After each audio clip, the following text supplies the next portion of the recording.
Good morning. It's the 24th of September. Gary Robinson for horseracingaustralia.info. What I'm doing now is reviewing last weekend's races, and I've had time to have a good look at everything, check the videos, all that sort of stuff.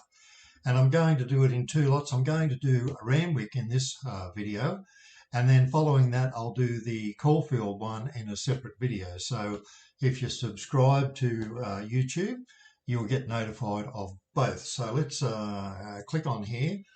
You can see here what my ratings were. This is in race 5 at Randwick. It was a good track. I ultimately ended up putting Vauban on top because when I looked at its form at its previous start, it was only beaten 2 lengths, and it seemed to me that it should improve on Saturday. The problem is it did not. It actually went down in grade. And in the race, which was won by our second-rated horse Birdman, just by the way, as it turned out, those two runners would have been our C plan outlay for the race, so he would have dutched those and made a nice profit. Birdman was quite a good price, as you can see here, $5.60. And Birdman was fifth at the turn, come on well at the finish. However, you'll find that the last 600 was only 36 seconds, just a touch under 36 seconds. So, yes, it made up a lot of ground from fifth on the turn, and that was good. And the final run time was 2.0185, which is probably the average time for this sort of the race, being a Group 3. Had it been much less than that, I wouldn't have been interested. For example, Vauban, when you looked at it, was beaten quite a bit, really, and back in the background, and really, I don't like it going forward at this stage. It has to do something better. On the other hand, Adelaide River, which only has 2 wins from 16 starts, another reason why I didn't put it in as a chance. But that was its third run on Saturday from a 1 year spell, basically, and it has improved, but maybe not enough until it actually records something worthwhile over the next few weeks. Looking to the next race, I'm going to go to the next one that I have highlighted here, and it is Randwick race 8. And you'll see here that our second-rated horse, Fangirl, won, and it was a photo, actually, between Fangirl and Lindemann. I rated them equally, and quite frankly, Lindemann did very, very well. And they're saying, oh, Fangirl's back, blah, blah, blah. Yes, very good, very good. But in actual fact, she has done better than that in the past. So she recorded a 93.62 back in March. However, she's a 7-year-old mare now.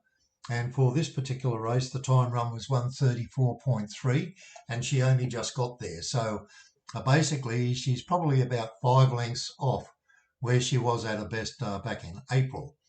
On the other hand, Lindemann is going strong. There's still going to be a chance, probably in a longer race than 1600.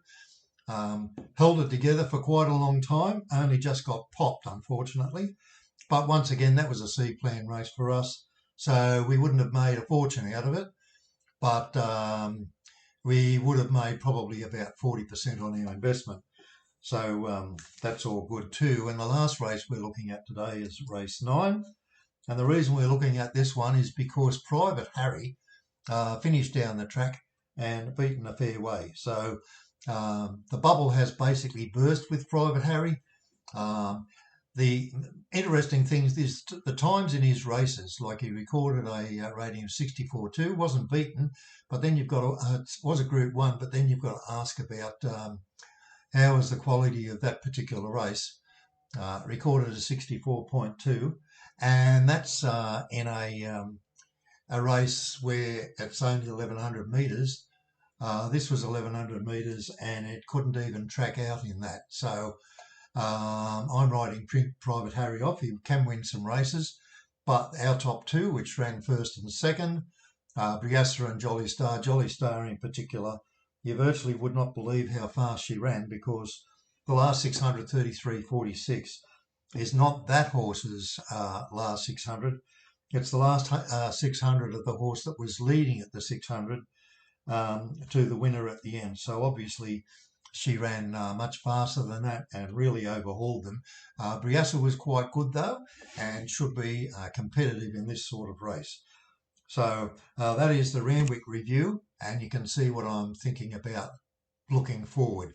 I do wish you good luck. Hang on to those horses and watch them in coming races.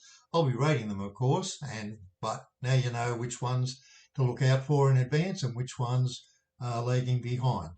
So good luck.